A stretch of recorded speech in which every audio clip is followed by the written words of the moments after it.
College কর্তৃপক্ষ আমাদেরকে লিখিত ডকুমেন্টের মাধ্যমে শুনিয়েছে ভিতরে যে ওরা আমাদের 5টি দাবি মেনে নিয়েছে।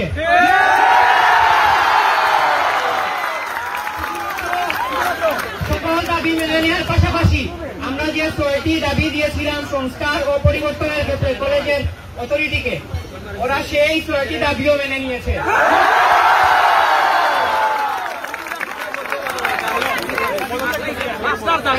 এখন যে দাবিগুলো কিংবা সংস্কারের যে পয়েন্টগুলো মেনে নেওয়া হয়েছে এবং আমাদেরকে কলেজ কর্তৃপক্ষের পক্ষ থেকে যে বক্তব্যগুলো শোনানো হয়েছে, আমি সেইগুলো পাঠ করে শোনাচ্ছি সবাইকে। প্রথম দাবি, অনতি বিলম্বে ভিপি জনাব আশরাফ হোসেন চৌধুরী পদত্যাগ করার কথা ছিল এবং গতকালকে 22 সেপ্টেম্বর ভিপি জনাব আশরাফ হোসেনের পদত্যাগ নিশ্চিত করা হয়েছে।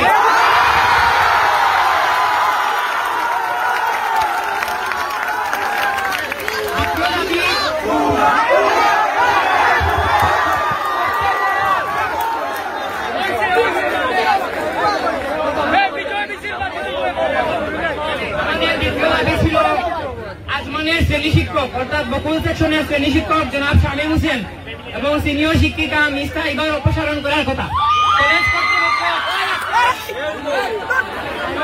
কলেজ কর্তৃপক্ষ বলেছে সুন্দর শিক্ষা ব্যবস্থার জন্য শ্রেণী শিক্ষক জনাব শামীম হোসেন এবং মিস্তা ইবার অপসারণ করা হয়েছে 22 সেপ্টেম্বর।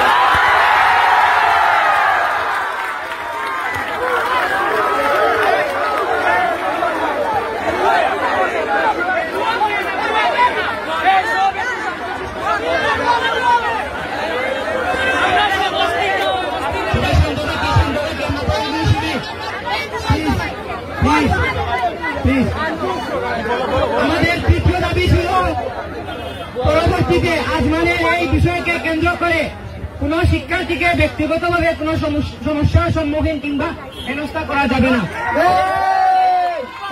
কলেজ কর্তৃপক্ষ শুধুমাত্র আশ্বাস নয়, আমাদেরকে কথা দিয়েছে যে কোন শিক্ষার্থী কোন সমস্যার সম্মুখীন হবে না। চতুর্থ পয়েন্ট ছিল আজমানের আকস্মিক মৃত্যুতে শিক্ষার্থীরা মানসিকভাবে বিপর্যস্ত হওয়ার কারণে পড়াশোনায় ব্যাপক ক্ষতিসাধন হয়। আসন্ন টেস্ট পরীক্ষা মারাত্মক প্রভাব পড়বে বিদায় এইচএসসি বোর্ড পরীক্ষায় অংশগ্রহণের ক্ষেত্রে আমরা শিক্ষার্থীরা যেন কোনো প্রতিবন্ধকতার মুখোমুখি না হই। এক্ষেত্রে কলেজ কর্তৃপক্ষ কথা দিয়েছে যে টেস্ট পরীক্ষায় যদি কেউ উত্তীর্ণ না হতে পারে, পরবর্তীতে এক্সট্রা ক্লাস কিংবা রিটেকের মাধ্যমে তার সুনির্দিষ্ট সিদ্ধান্ত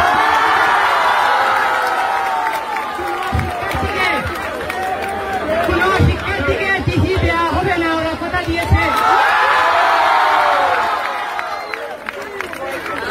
পঞ্চম পয়েন্ট ছিল, আপনারা জানেন কলেজের নোটিশ বোর্ডে আজমান মারা যাওয়ার পরে একটি এসএমপির একটি সংবাদ বিবৃতি টানানো ছিল। আমাদের কথা ছিল যে এই সংবাদ বিবৃতি সরাতে হবে এবং কলেজ কর্তৃপক্ষ সেই বিবৃতি সরিয়ে নিয়েছে।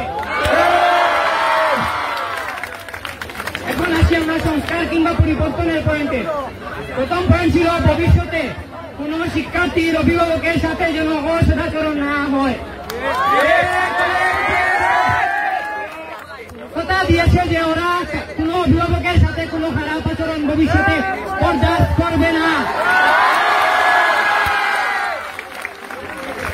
দ্বিতীয় পয়েন্ট, আগামীতে কলেজ কর্তৃপক্ষের ব্যবহার ও নীতি যেন শিক্ষার্থী বান্ধব হয়।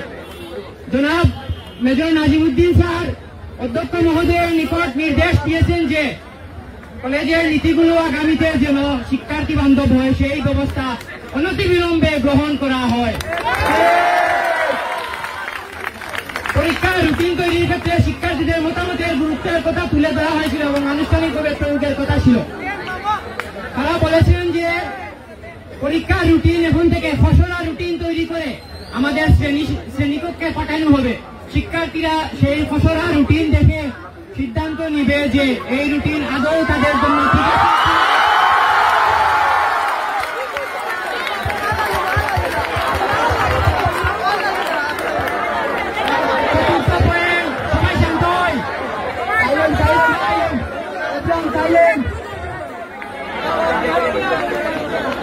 রুটিনের ক্ষেত্রে 13 কার্যদিবসের সিদ্ধান্ত পরিবর্তন করে অন্তত 26 কার্যদিবসের কথা পয়েন্টে ছিল।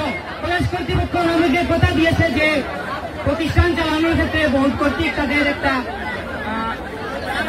নিয়ম থাকে, সেই নিয়ম পরিবর্তনের জন্য তারা নির্দেশ দিয়েছেন এবং সরকারের সিলেট বোর্ডের কর্তৃক তারা আবেদন করার জন্য নির্দেশ দিয়েছেন অধ্যক্ষ মহোদয়কে। মানে এই পরিবর্তন আসবে, 13 কার্য দিবস অতি শীঘ্রই পরিবর্তন হতে যাচ্ছে।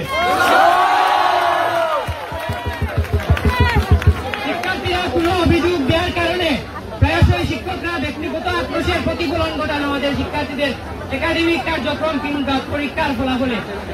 জনাব নাজিমুদ্দিন স্যার শিক্ষকদের ডেকে নিয়ে বলেছেন যেন তারা মনে করে গত রবিবার এবং আজকে কলেজ বন্ধ ছিল, এমন ভাবে যেন ধরে নেয় এবং শিক্ষার্থীরা কে কি বললো কারোর সাথে যেন কোনো ব্যক্তিগত আক্রোশ না দেখায়। এবং সবচেয়ে দাবি ছিল আমাদের ক্যাম্পাসের অনেক শিক্ষার্থী প্রতিনিধি নির্বাচন করা হয়, সিলেক্টেড নট ইলেক্টেড। আমরা কথা দিয়েছিলাম যে ক্লাস ক্যাপ্টেন নির্ধারণের ক্ষেত্রে বুথ কিংবা নির্বাচনী পদ্ধতি অবলম্বন করে যোগ্য প্রতিনিধি নির্বাচন করতে হবে। এই স্টেপ নেওয়ার জন্য কলেজের নিকট স্ট্রিক্ট অর্ডার দেওয়া হয়েছে ট্রাস্টি বোর্ড থেকে। অতএব আমাদের সকল সংস্কার এবং শিক্ষার্থীদের দাবি মেনে নেওয়া হয়েছে।